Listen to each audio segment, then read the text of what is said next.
Assalamualaikum warahmatullahi wabarakatuh.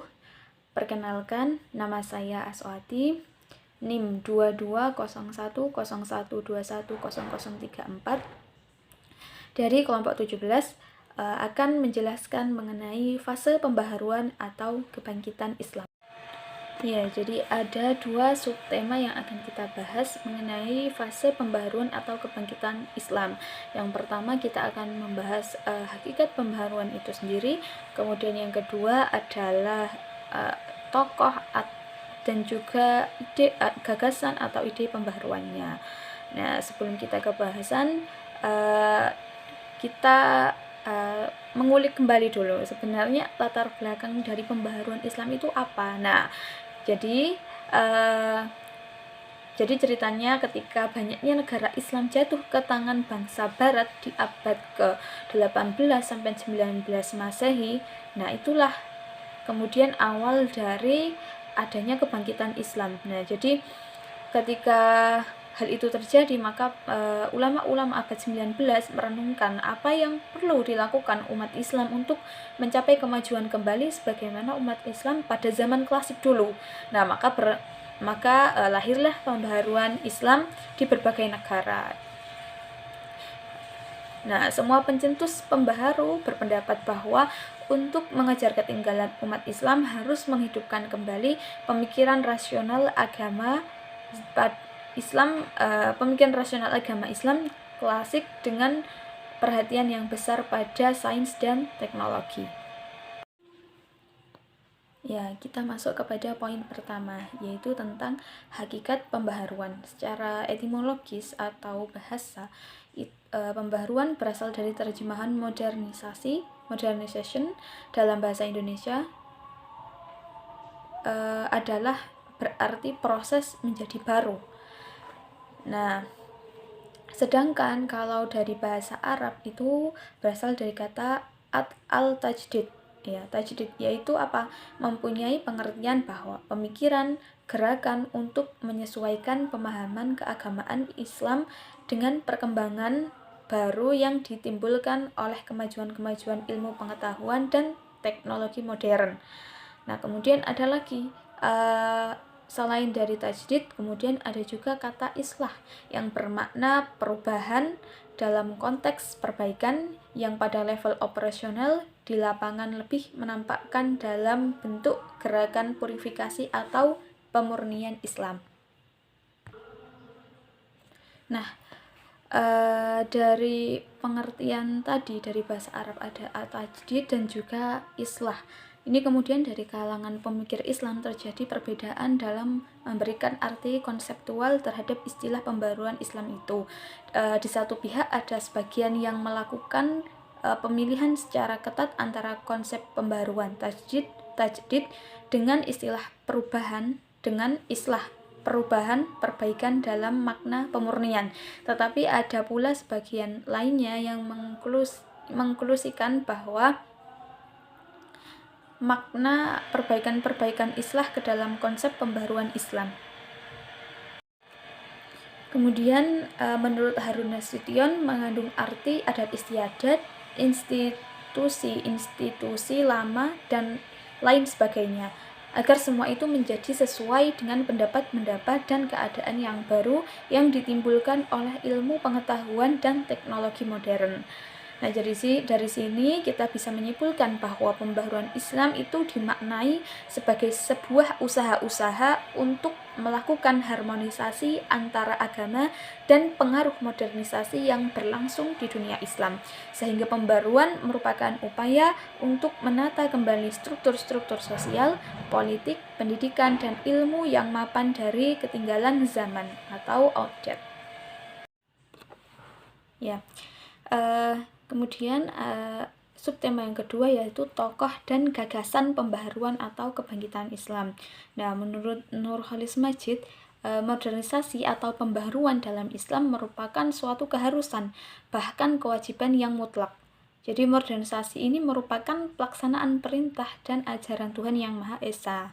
Yang dimaksud di sini yaitu modernisasi yang identik dengan rasionalisasi. Nah, dasar-dasar pendapat tersebut Nurholis Majid itu menuliskan di dalam bukunya, yaitu Nah, itu teman-teman bisa dibaca sendiri ya. Nah, ya, jadi kita baca aja bersama-sama ya. Jadi dasar-dasar dari pendapat Nurul Majid itu didasari pada yang pertama itu ada surat An-Nahl ayat 16, kemudian Quran surat Shad ayat 27 yang mana Allah menciptakan seluruh alam semesta dengan hak. Kemudian yang kedua, Allah mengatur dengan peraturan ilahi atau sunnatullah yang menguasai dan pasti di dalam Al-A'raf ayat 7 dan juga Al-Furqan ayat 2. Kemudian sebagai buatan Tuhan yang Maha Pencipta, alam ini adalah baik, menyenangkan atau mendatangkan kebahagiaan duniawi dan harmonis. Nah, itu dalam Quran surat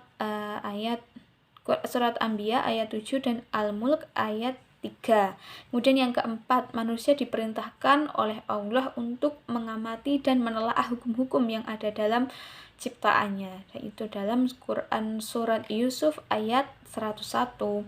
Kemudian yang kelima, Allah menciptakan seluruh alam raya untuk kepentingan manusia, akan tetapi hanya golongan manusia yang berpikir atau rasional yang akan mengerti dan kemudian memanfaatkan karunia itu, di dalam Quran surat Al-Jasiyah ayat 13. Kemudian yang terakhir yaitu yang dijadikan dasar, yaitu karena adanya perintah untuk menggunakan akal pikiran rasio ya. Di dalam Al-Quran itu banyak sekali afala ta'qilun, afala tatadzakkarun, seperti itu ya. Allah melarang segala sesuatu yang menghambat segala perkembangan pemikiran, terutama pewarisan membuta terhadap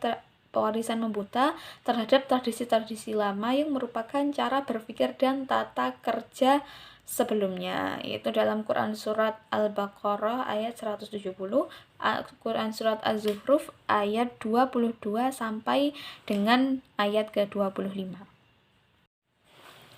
Nah, kemudian ini adalah tokoh-tokoh atau pembaharu ya dari berbagai negara. Nah, yang pertama ini kita akan membahas mengenai Muhammad bin Abdul Wahab, yaitu seorang pembaharu yang berasal dari Arab ya. Nah, di sini Muhammad bin Abdul Wahab ini menitik beratkan pada tauhid. Nah, jadi pendapat-pendapatnya yaitu bahwa pembaharuannya lebih ke arah tauhid ya. Jadi yang pertama itu berpendapat bahwa boleh dan harus disembah hanyalah Allah ya, jadi seperti itu mengenai pandangan tauhid. Kemudian yang kedua adalah orang yang menyembah selain Allah telah menjadi musyrik dan boleh dibunuh. Kemudian orang Islam yang meminta pertolongan kepada syaitan atau kekuatan gaib dihukumi musyrik dan bukan penganut paham tauhid yang murni. Kemudian bertawasul atau menyebut nama nabi, syekh atau malaikat sebagai perantara dalam doa dihukumi syirik. Ya, kemudian meminta syafaat dan bernazar selain kepada Allah dihukumi syirik. Terus merupakan kekufuran juga memperoleh pengetahuan selain dari Al-Quran, hadis dan qiyas. Kemudian merupakan kekufuran juga yang tidak percaya kepada qada dan qadar Tuhan, dan juga kemudian termasuk kufur yang menafsirkan Al-Quran dan takwil atau interpretasi bebas. Nah, jadi memang Muhammad bin Abdul Wahab ini menitik beratkan kepada tauhid atau pemurnian tauhid, seperti itu. Selanjutnya yang kedua yaitu Al-Tahtawi. Nah, Al-Tahtawi ini merupakan seorang ulama, penulis, guru dan juga intelek Mesir yang lahir di tahun 1801 di Tahta Mesir. Nah, pembaharuan Al-Tahtawi itu meliputi pentingnya kehidupan duniawi, kemudian pintu ijtihad masih terbuka, perlunya pengembangan syariat dan bekal pengetahuan modern bagi para ulama. Kemudian yang keempat yaitu raih interpretasi paham qada dan qadar agar tidak mengarah pada paham fatalisme. Ya, menurutnya ini manusia mempunyai dua tujuan, yaitu menjalankan perintah Tuhan dan juga mencari kesejahteraan di dunia dengan berpegang teguh pada sendi-sendi agama, budi pekerti luhur dan juga kemajuan ekonomi. Kemudian selanjutnya adalah syariat harus disesuaikan dengan keadaan dan situasi yang modern. Prinsip dan syariat tidak bertentangan dengan kebanyakan hukum Islam.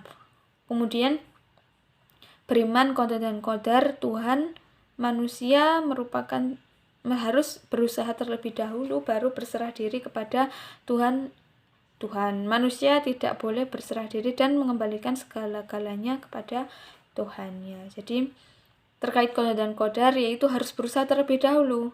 Ya, tidaklah boleh langsung berserah diri tanpa adanya usaha seperti itu. Kemudian selanjutnya yaitu perempuan mesti memperoleh pendidikan sebagaimana halnya anak laki-laki. Jadi tentang kesetaraan hak ya antara laki-laki dan perempuan. Kemudian pembangunan bidang ekonomi harus mengakar pada potensi diri. Yang terakhir yaitu raja mempunyai kekuasaan eksekutif mutlak tetapi harus dibatasi oleh syariat dan syarak dibatasi oleh syariat dan juga syura dengan para ulama. Yang ketiga yaitu Al-Afghani. Nah, jadi Al-Afghani ini merupakan ya atau nama lengkapnya Jamaluddin Al-Afghani, merupakan pejuang yang melawan imperialisme barat dan ingin mengubah keadaan umat Islam yang lemah menjadi kuatnya. Jadi tokoh Al-Afghani ini adalah seorang tokoh dari Afghanistan ya. Nah, kemudian Al-Afghani mengkritik kekuasaan Astana Shah Iran dan juga Khedive Mesir karena mereka tidak memberikan kebebasan berpendapat. Untuk mewujudkan tujuannya, ia kemudian membentuk pan-Islamisme. Nah, Al-Afghani mendeklarasikan agar umat Islam bersatu dengan non-muslim dalam negara Islam tanpa diskriminasi, menghentikan pertikaian kelompok Syiah dan Sunni karena pemerintah yang absolut dan penjajahan bangsa asing masih tumbuh berkembang di dunia Islam. Selanjutnya yaitu pemikiran Muhammad Abduh. Nah, jadi Muhammad Abduh ini merupakan mufti besar di Mesir ya. Jadi ide pembaharuannya antara lain mengategorikan ajaran-ajaran yang terdapat di dalam Al-Quran dan hadis dalam dua kategori, yaitu ibadah dan muamalah. Mengenai ajaran ibadah, Al-Quran dan hadis telah dijelaskan secara terperinci, akan tetapi mengenai ajaran muamalah baru menyelesaikan dasar-dasar saja dan hanya prinsip-prinsip umum yang tidak terperinci, sehingga pintu ijtihad perlu dibuka dan juga taklid kepada ulama perlu dihapus. Taklid menyebabkan kemunduran umat Islam seperti itu. Kemudian yang kedua, perkawinan seharusnya hanya satu atau tidak berpoligami jika tidak mampu berbuat adil secara lahir. Kemudian yang ketiga, menentang hal-hal bid'ah dan penyimpangan terhadap akidah, diantaranya ziarah kubur pada aulia atau pemimpin dan mengganggu orang yang sedang sholat dengan menabuh bedak. Kemudian yang keempat, menentang perbuatan sogok menyogok atau dengan istilah suap menyuap. Selanjutnya, menentang perbuatan yang tidak memperhatikan kemaslahatan umum. Kemudian menentang sifat kikir dan boros yang dilakukan umat manusia. Selanjutnya, pendidikan harus didasarkan agama Islam. Kemudian pentingnya ilmu pengetahuan dan perbaikan sistem pendidikan. Kemudian ilmu-ilmu pengetahuan modern yang berdasarkan pada hukum alam atau sunnatullah tidaklah bertentangan dengan Islam yang sebenarnya. Dan terakhir, mengeluarkan fatwa-fatwa keagamaan dengan tidak terikat pada pendapat ulama-ulama masa lampau atau tidak terikat pada salah satu madhab. Yang terakhir ini adalah kekuasaan negara harus dibatasi oleh konstitusi. Ya, tokoh pembaharu selanjutnya yaitu Rashid Ridho. Nah, ide pembaharuan Rashid Ridho meliputi berbagai bidang, diantaranya agama, pendidikan, dan politik. Nah, Rashid Ridho berpendapat bahwa faktor utama yang menyebabkan umat Islam lemah karena tidak lagi mengamalkan ajaran Islam yang sebenarnya. Nah, Islam telah banyak diselimuti oleh faktor bid'ah yang menghambat perkembangan dan kemajuan umat. Di antaranya ajaran syekh-syekh thariqah tentang tidak pentingnya hidup di dunia, tawakal dan pengkultusan pada syekh dan wali. Seperti itu. Pembaharu selanjutnya yaitu Syed Ahmad Khan ya. Ide pembaharuan Syed Ahmad Khan bahwa kemunduran umat Islam di India disebabkan tidak mengikuti perkembangan zaman. Peradaban Islam klasik telah hilang dan timbul peradaban baru di Barat. Nah, dasar peradaban baru adalah iptek Barat dan bangsa Eropa yang mengolah sedemikian rupa iptek untuk mewujudkan keinginan-keinginan mereka, termasuk dalam penaklukan umat Islam. Yang kedua, mengenai sumber hukum Islam, Syed Ahmad Khan amat kritis, apalagi hadis yang kedudukannya sebagai sumber kedua dalam hukum Islam. Amat hati-hati dipakainya karena terdapat banyak beredar hadis palsu. Hadis sahih saja apabila bertentangan dengan Al-Quran maka perlu dipertimbangkan. Kemudian yang terakhir, pemikiran Ahmad Khan di bidang umum antara lain tentang hukum alam atau nature. Nah, menurutnya hubungan Tuhan dengan manusia itu laksana hubungan arloji dengan pembuatnya. Jadi arloji akan berjalan terus secara mekanik tanpa ada hubungan lagi dengan si pembuat. Nah, jadi apa yang diprogramkan si pembuat itulah ketetapan yang mesti dijalannya. Nah, bagian-bagian dalam mesin arloji itulah yang menjalankan fungsinya. Begitu juga dengan manusia, ia tidak berbeda dengan arloji. Nah, manusia akan bergerak secara mekanis sesuai dengan hukum alam itu yang secara tidak langsung tidak lagi berhubungan dengan si pembuat, terutama dalam menjalankan fungsi-fungsi yang sudah digariskannya. Nah, yang terakhir adalah tokoh Muhammad Iqbal. Muhammad Iqbal menggagas negara Islam dalam forum diplomatis. Muhammad Iqbal mendapat dukungan dari seorang politikus berpengaruh dari kalangan Islam, yaitu Muhammad Ali Jinnah. Pemikiran Iqbal di bidang keislaman secara umum bermula ketika melihat faktor kemunduran Islam banyak ditentukan oleh pelaksanaan hukum Islam. Nah, menurutnya kemunduran umat Islam cenderung kepada melaksanakan hukum secara statis dan konservatif. Nah, Iqbal mengkritik pemikiran sufis yang ekstrim, yakni dalam konsep zuhud. Syair-syair Iqbal berisi gugatan dan gugahan ya, dalam membangkitkan semangat umat Islam. Salah satu pendapat yang cemerlang adalah orang kafir yang aktif dan dinamis lebih baik daripada muslim yang suka tidur. Demikian yang dapat saya jelaskan dalam materi fase pembaharuan atau kebangkitan Islam kali ini. Terima kasih atas perhatiannya, atas segala kesalahan, mohon maaf yang sebesar-besarnya. Terima kasih. Wassalamualaikum warahmatullahi wabarakatuh.